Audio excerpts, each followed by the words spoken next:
Hoje, na classe de jovens, estudaremos a lição de número 7, que tem como título A Realidade Bíblica do Casamento. Em sua classe, você terá alunos que estão orando para Jesus mandar a bênção. O varão, a varoa, manda Jesus, manda. Outros estão orando não mais pela bênção, mas pelo milagre. Não, é brincadeira, viu? Não é? Alguns estão já namorando, outros estão noivos se preparando para o casamento. É por essa razão que o conteúdo desta aula é imprescindível para esta faixa etária dos jovens. Até porque o casamento é a segunda decisão mais importante que nós tomamos nesta vida. A primeira é aceitar Jesus como o único e suficiente Salvador. E a segunda é a pessoa com quem eu vou passar o resto dos meus dias. Pois o casamento ele foi projetado por Deus para durar até a morte. Até que a morte os separe. Os nossos objetivos são, em primeiro lugar, mostrar o que é o casamento dentro de uma perspectiva bíblica. Você precisa ter um direcionamento escriturístico, baseado na palavra de Deus sobre o que é o casamento. Em segundo lugar, saber como deve ser o tratamento entre o casal. Olha, irmãos, isso aqui é tão sério porque a gente vive em uma época que a gente, na palma da mão, tem acesso a muita coisa nociva. E uma delas é a pornografia. Digo na palma da mão por conta do celular. E aquilo que se é visto, não é? Nesses vídeos, nesses filmes, nessas cenas, não reflete o relacionamento conjugal, não reflete o relacionamento íntimo. Essa degradação sexual, essa degradação moral não pode entrar pelas portas do lar cristão e principalmente vir para dentro da intimidade conjugal. A gente vive em um tempo em que as influências externas estão tentando solapar os princípios do cristianismo e homem e mulher já não se respeitam mais ou já não se relacionam mais dentro daquilo que a Bíblia estabeleceu como casamento, relação saudável. Em terceiro lugar, por último aqui, ressaltar algumas questões importantes no casamento. E a gente vai ver aqui algumas distorções do projeto original de Deus.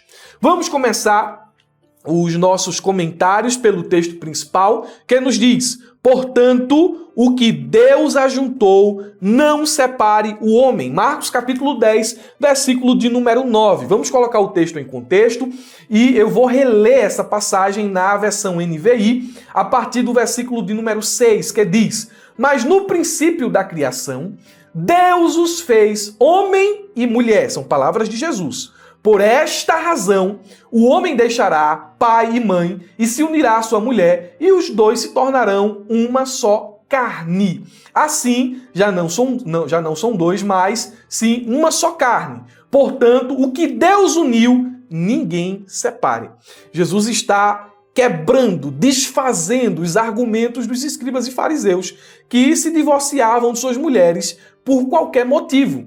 E eles fundamentavam essa ação que revela um coração endurecido nas palavras de Moisés escritas no livro de Deuteronômio.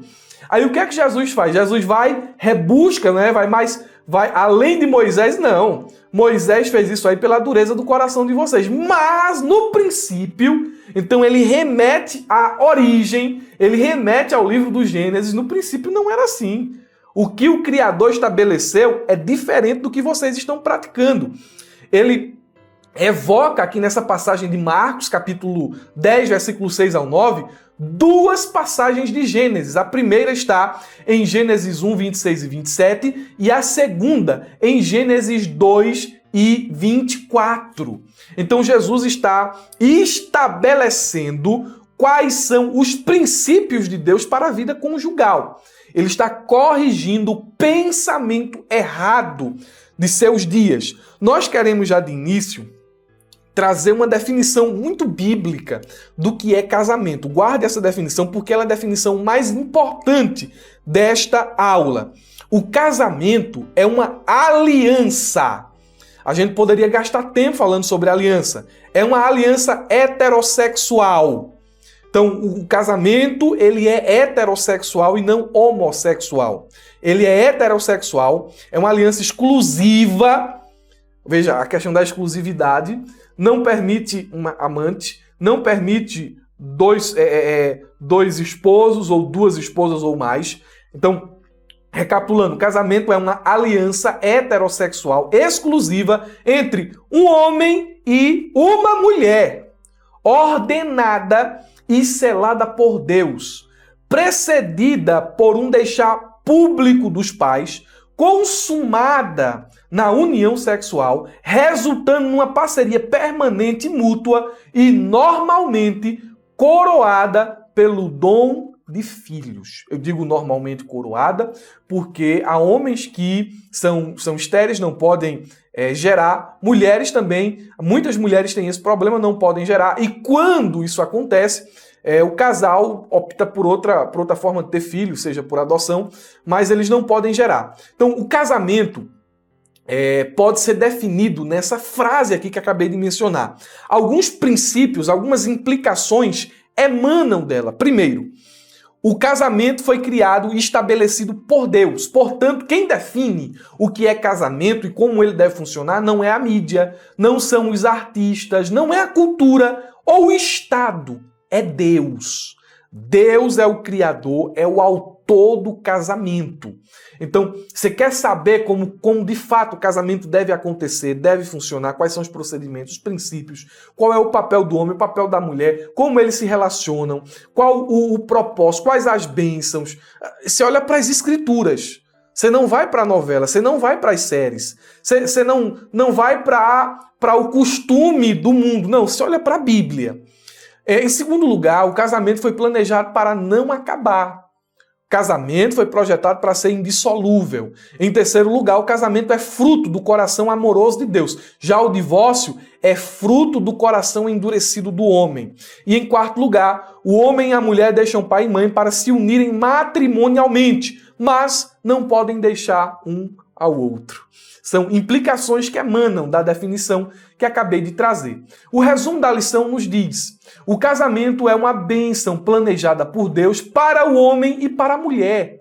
Então, o casamento é bênção para ambos. Para ambos. O casamento ele é de origem divina, ok? Foi planejado por Deus.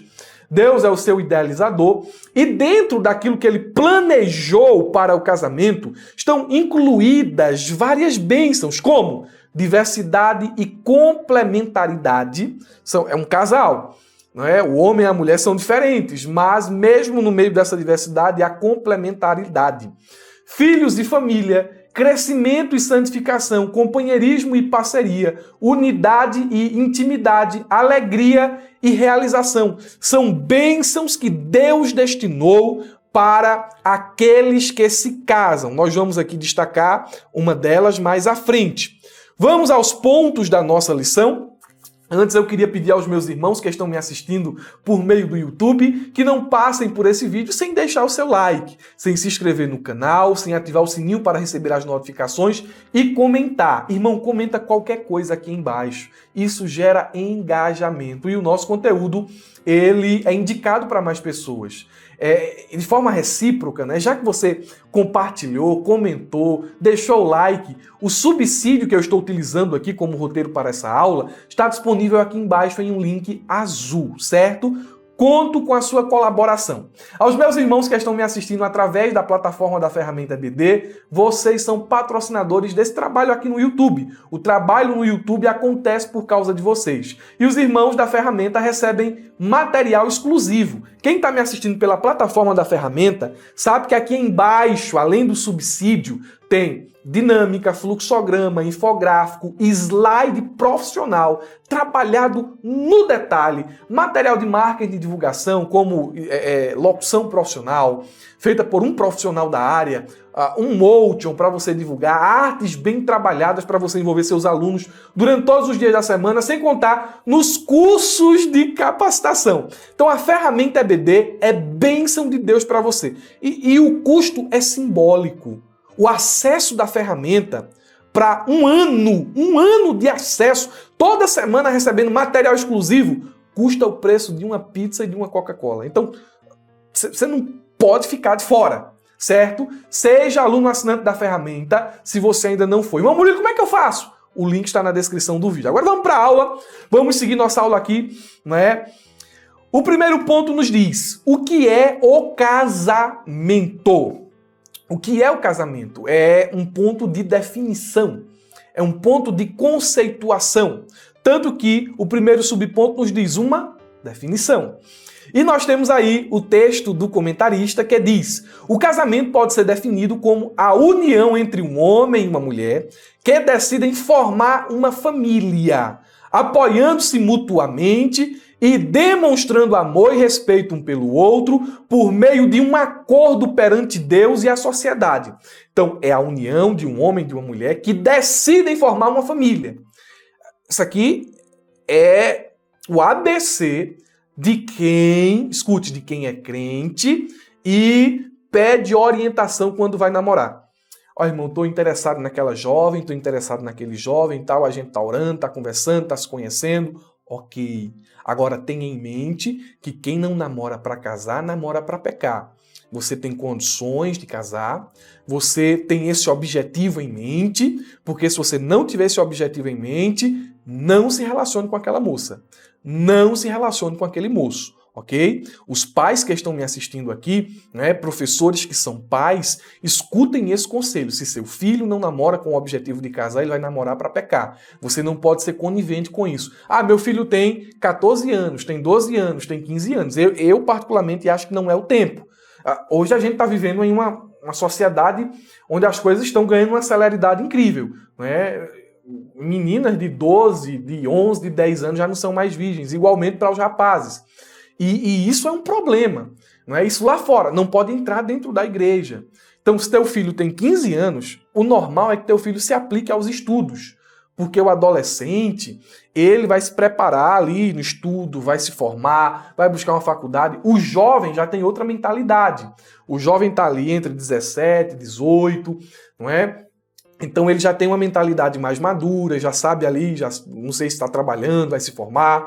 Então ele já é alguém que pode começar a pensar no casamento, certo? Mas o adolescente, o pré-adolescente, de jeito nenhum.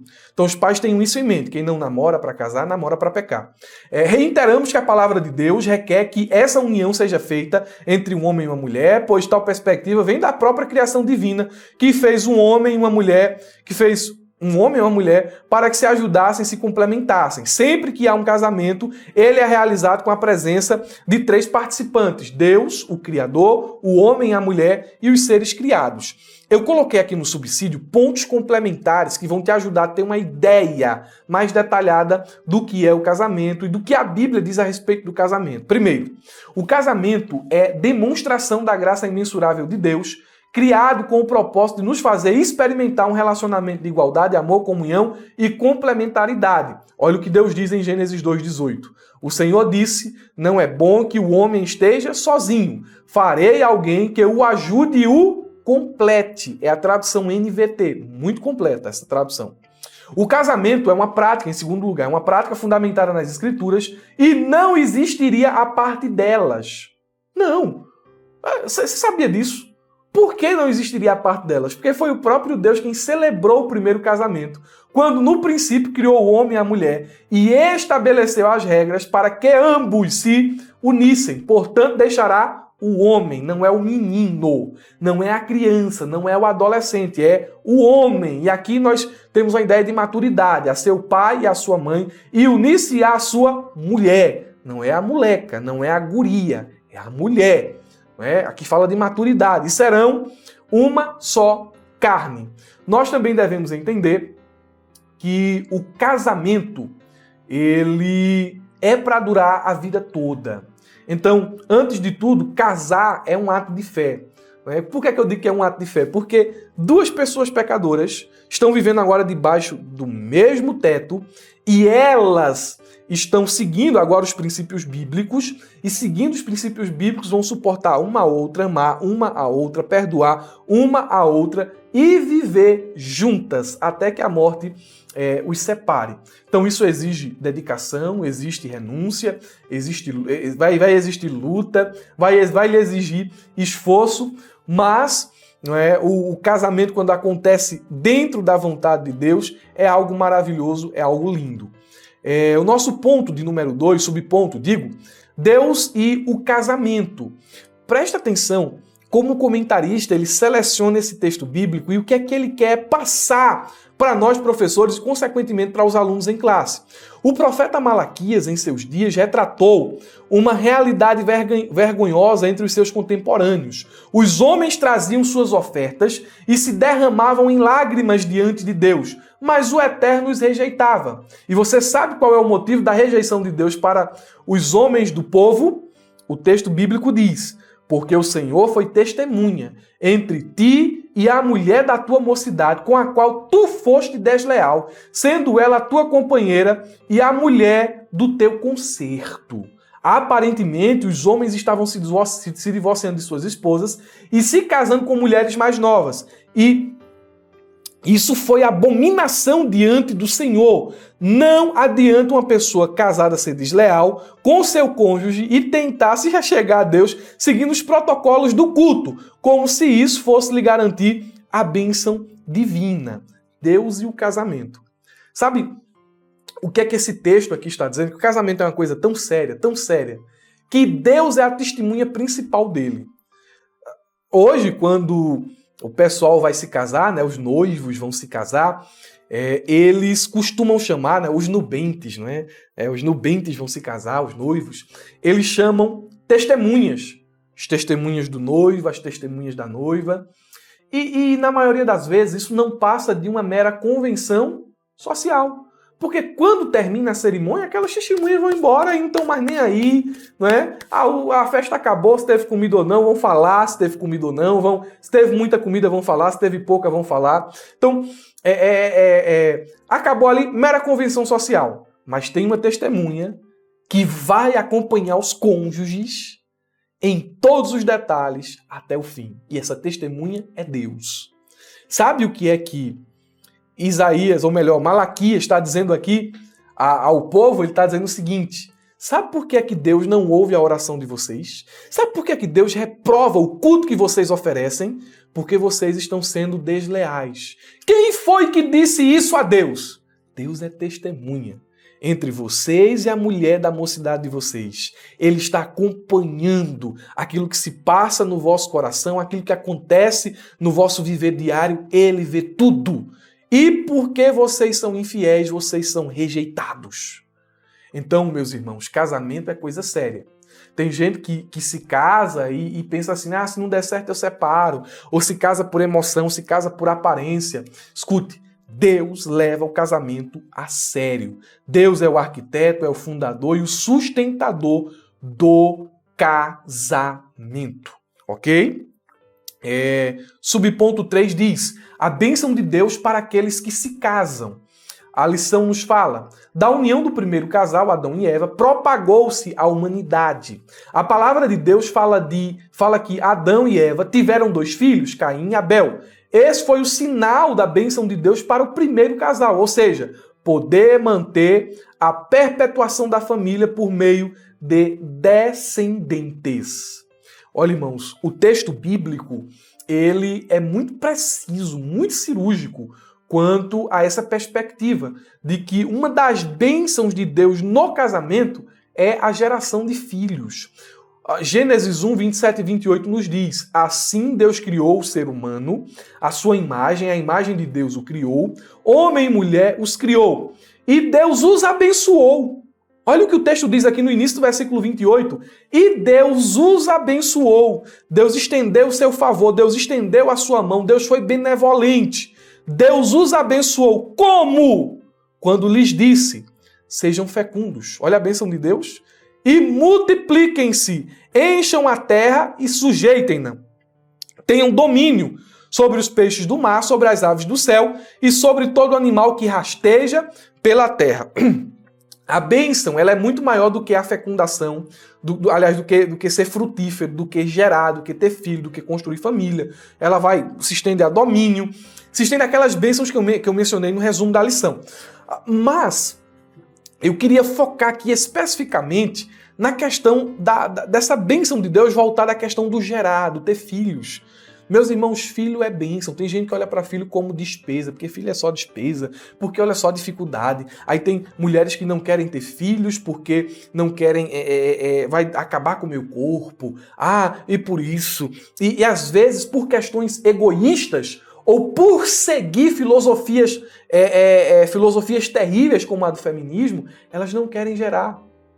Mas a mulher se realiza quando ela vive os propósitos de Deus para a sua vida. E um dos propósitos, uma das bênçãos de Deus é o gerar filhos. O homem também se realiza, o homem também encontra felicidade, o homem também está debaixo da bênção de Deus quando ele constrói família. Então, olha para mim aqui, família é bênção de Deus. Vamos progredir. Ponto de número 2, o tratamento entre o casal. Eita! E agora? Esse ponto aqui é um ponto que precisa ser bem explicado dentro de sua classe. Porque ideias erradas surgem quando esse assunto é falado. E você precisa agora tirar essas ideias, arrancar essas ideias, principalmente do coração das irmãs. Vamos lá. Ponto 1, aliança diante do altar. A lição diz, como vimos, para o cristianismo, o casamento é um evento celebrado diante de Deus. O Timothy Keller, no seu livro O Significado do Casamento, diz que essa aliança matrimonial, ou que a aliança matrimonial é firmada diante de Deus e dos homens de maneira extraordinária. Ali, no momento do casamento, se você vai a um casamento cristão, você vai ver que o celebrante ali, o ministro, o pastor, ele faz perguntas para o noivo, faz perguntas para a noiva, é de livre, espontânea vontade, né? Você vai amá-la na saúde, na doença, e os noivos fazem votos, fazem promessas um ao outro, e essas promessas, elas são feitas ali, olhando no âmbito físico, elas são feitas diante do ministro, que ali está, se o casamento for religioso com efeito civil, diante do ministro, que ali está, diante das testemunhas que estão presentes, diante dos familiares, diante da igreja, e depois ali, posso até acrescentar, diante da sociedade. Mas, trabalhando naquela ideia lá que já falamos, eles fazem esses votos, essas promessas diante de Deus. Deus está vendo, está ouvindo, está registrando o que você fala para sua noiva, o que você fala para o seu noivo. Casamento, gente, é coisa séria, é aliança. Não é? Você vê aqui, ó, eu tenho essa aliança aqui, você vê que não há remendo na aliança, não é? Não há aqui remendo na aliança. Inclusive a minha, eu fiz até uma gravura aqui dentro, o pessoal coloca o nome do cônjuge na aliança. Eu escolhi um versículo de Ruth, né? Na minha diz assim, o teu povo é o meu povo. E na aliança de minha esposa está escrito, o teu Deus é o meu Deus. Então, essa aliança é feita diante de Deus e dos homens, é algo solene. É algo que você deve, escute, né? Considerar, porque Deus considera o casamento algo importante. Ponto de número 2, o trato com a esposa. E esse momento da classe, as irmãs, né, peça para as irmãs olharem para os irmãos se a sua classe não for dividida entre meninos e meninas, ok? Peça para as irmãs olharem para os irmãos. Vamos lá. Deus estabeleceu princípios para que o homem convivesse com sua esposa. Dentre eles, destacamos 3. Há vários, mas só 3 são destacados aqui na revista. Amor, honra e proteção. Como é que o homem deve amar a sua esposa? Meus irmãos, é uma responsabilidade. Faltou uma palavra aqui na mesa, que eu gaguejei. Porque a Bíblia diz que, Efésios 5:25, que o homem deve amar a sua esposa como Cristo ama a igreja. Tem noção do que é isso? Tu tem noção de que tipo de amor que a Bíblia está falando? Amor sacrificial, amor providencial, amor abnegado, amor que se entrega, amor que perdoa, amor que entende as falhas, amor que entende as diferenças. Meu Deus do céu, é uma responsabilidade muito grande. Muito grande. Escute, foque nessas 3 palavras. Abnegação, amor sacrificial, amor abnegado, amor sacrificial e amor providencial. É como Jesus amou a igreja. Meu Deus do céu. E é assim que os varões devem amar suas varoas. Aí vem aqui o segundo ponto, honra. No contexto do casamento, a honra pode ser definida como um profundo respeito e apreço pelo seu cônjuge. Isso envolve reconhecer o valor de sua esposa como pessoa e comprometer-se, olha o que é difícil aqui, muito difícil, a tratá-la com gentileza, com amor e compreensão. A honra no casamento também implica em fidelidade e lealdade. Meu Deus. A classe aqui tá cheia, né? Digamos. Tá vendo aí, moças? É assim que os homens devem tratar vocês. Olha para isso. E por último, proteção. Quando se fala de proteção, muitos, não é? Brigões, machões, pensam só no aspecto físico desta responsabilidade. E já se imaginam dando uma surra, dando um murro naquela pessoa que se mexer com minha esposa, se falar uma piadinha assim, vai levar um murro. Pensa nisso. Mas o dever do marido de proteger sua esposa e seus filhos começa pela responsabilidade de exercer devidamente seu papel de governo espiritual e estender, né, e entender que é sua responsabilidade ensinar e orar, ensinar sua esposa a palavra de Deus, seus filhos, e orar por eles. Não é? Também envolve o papel de conduzir, de influenciar toda a família, a esposa e os filhos no caminho do Senhor, a fim de que eles não sejam presas fáceis do mundo e do pecado. Além da proteção espiritual, o homem ainda deve proteger sua esposa no âmbito emocional, lógico, sem excluir a proteção física, porque o homem é aquele que se coloca na frente do revólver, da bala, para que a esposa não seja ferida. Então, a lição destaca isso aqui: amor, honra e proteção. As irmãs estão, ó. Agora, as irmãs, não é? Os irmãos aqui, por gentileza, olhem para as irmãs, né? Olha, isso aqui em classe, olhem para as irmãs. Vamos destacar, hoje vai ser molinho aqui para vocês, né? Para as irmãs. Porque hoje a gente vai destacar aqui somente uma característica da mulher. Só uma. Mas poderíamos aqui citar várias e várias. Mas vamos citar só uma, que é a que elas mais resmungam. Que é aquela mais dizem, não, eu não, isso aí não. Bom, o texto diz aqui, a mulher e o trato com seu esposo. A esposa deve honrar seu marido, respeitando-o e sendo submissa. Fala baixinho, porque senão as irmãs vão bater em mim. As irmãs vão bater em você, professor, em classe. A submissão tem o sentido de estar debaixo da mesma missão.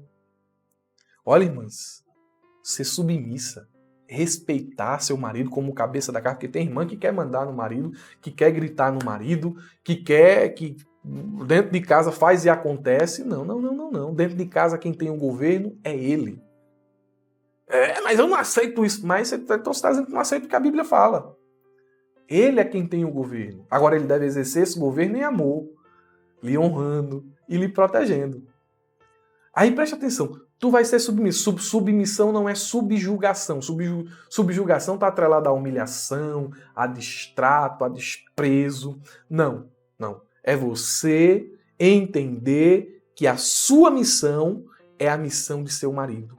E você é uma ajudadora dele nessa missão. Entendeu? Isso é submissão. Deus une propósitos. E você vai ajudar seu esposo a cumprir os propósitos de Deus, estará submissa a ele. Irmão Murilo, mas é difícil ser submissa. Olha para mim. Agora todo mundo se olha aqui, vai. Um olha para um lado, outro olha para o outro aqui. Vamos se olhar aqui. Né? Trabalhando a ideia de que a classe está cheia aqui. Um vai olhando um para o outro aqui. É difícil ser submissa a um homem que ama Cristo, ou melhor, a um homem que lhe ama como Cristo ama a igreja? Aí os irmãos dizem daqui, vocês têm que ser submissa. Aí as irmãs dizem de lá, vocês devem nos amar como Jesus amou a igreja. E pronto, modelo bíblico, resolvido. Acabou, né, a murmuração, acabou não, eu vou resmungar aqui, não, acabou, pronto, o modelo é esse, o trato é esse. Ponto 3. Outras questões sobre o casamento. Primeira questão, a morte encerra o casamento. Então, dentro de uma perspectiva natural, dos trâmites normais, a morte ela vai encerrar o casamento. Quando um dos cônjuges falece, o outro está livre do compromisso, da aliança, e pode se casar novamente. Paulo até orienta que as viúvas, elas se casem, sejam as viúvas mais velhas, as viúvas mais novas, elas se casem, certo? Agora, elas devem se casar no Senhor. E isso aqui é importante porque esse princípio de se casar no Senhor serve não só para as viúvas, mas também para os solteiros. Quando você for procurar alguém para casar, se case no Senhor. Então procure alguém na mesma fé, procure alguém com os mesmos objetivos. Ah, irmão Murilo, é porque assim eu vou ganhar vou ganhar a pessoa, não é? Vou namorar e depois eu ganhar uma para Jesus. Não existe namoro evangelístico, entendeu? Então, dentro desse âmbito aqui, você vai seguir princípios, você vai seguir os princípios da palavra de Deus para ter um bom casamento. Ah, eu quero uma revelação, eu quero um sonho. Não, você siga princípio. Olhe para a Bíblia, siga os passos do aconselhamento, converse com seu líder espiritual, converse com seu pai, converse com sua mãe, para que você faça uma boa escolha. Não considere apenas beleza, porque beleza passa. Não considere status social, não considere posição, considere caráter. Ok? Segundo ponto a se considerar a respeito do casamento, o divórcio. Olhe, o divórcio não é o trâmite natural da coisa. Ele é permitido em algumas ocasiões, como imoralidade sexual, traição, adultério. O divórcio é permitido quando o cônjuge não crente abandona o cônjuge crente. Também é permitido. Eu chego a dizer também, em caso de espancamento, risco de vida, quando o homem bate na mulher a ponto de ameaçá-la de morte, bate nos filhos. Não dá para conviver dessa maneira, não é? Porque a pessoa que faz uma coisa dessa, isso se chama abandono de corpo presente. Tá entendendo? Quando o descrente, ele abandona, não quer mais viver, vai-se embora, realmente deixa, ok. Mas quando ele está ali, ele bate, ele fere, ameaça, é abandono de corpo presente. Então, existe, sim, casos, mas o divórcio nunca será o melhor caminho, não é? O divórcio é sempre doloroso, o divórcio é sempre difícil. A pessoa que se divorcia, ou que é divorciada, ela carrega consigo toda uma bagagem, todo um peso, e ela leva isso para um novo relacionamento. Então o divórcio, tem a questão dos filhos, da família, do testemunho. O divórcio nunca será o melhor caminho, né? Ele pode ser ali a última das últimas opções. Outra coisa que eu deixei aqui dentro do subsídio, não vou falar, mas deixei aqui dentro do subsídio, quais são as armas de Satanás neste tempo para levar as pessoas a se divorciarem. É até bom que você passe isso para os jovens em classe, ok? Terceiro, morar junto. Isso aqui é uma modalidade que cresceu desde os idos de 1970 para cá e se explodiu.